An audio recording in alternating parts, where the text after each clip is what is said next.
Hello, আসসালামু আলাইকুম। কেমন আছো? তো আজ পাখি দেখানোর জন্য আসলাম। আমার কালিম পাখি, আমার 10টা কালিম পাখি আছে।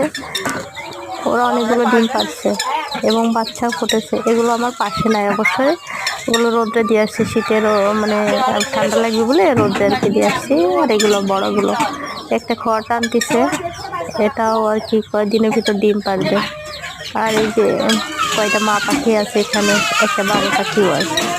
তো আমি তোমাদেরকে প্রত্যেকদিন নতুন নতুন ভিডিও দিই তোমাদেরকে দেখানোর জন্য যে আমার কালিম পাখি কি করছে, কি খাচ্ছে।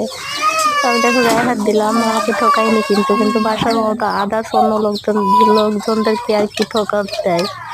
আমাকে কিছু বলেনি, তো আমাকে চেনে আর কি, আমাকে কিছু বলে না। আমি খাবার দিই তো এই জন্য আমাকে কিছু বলে না।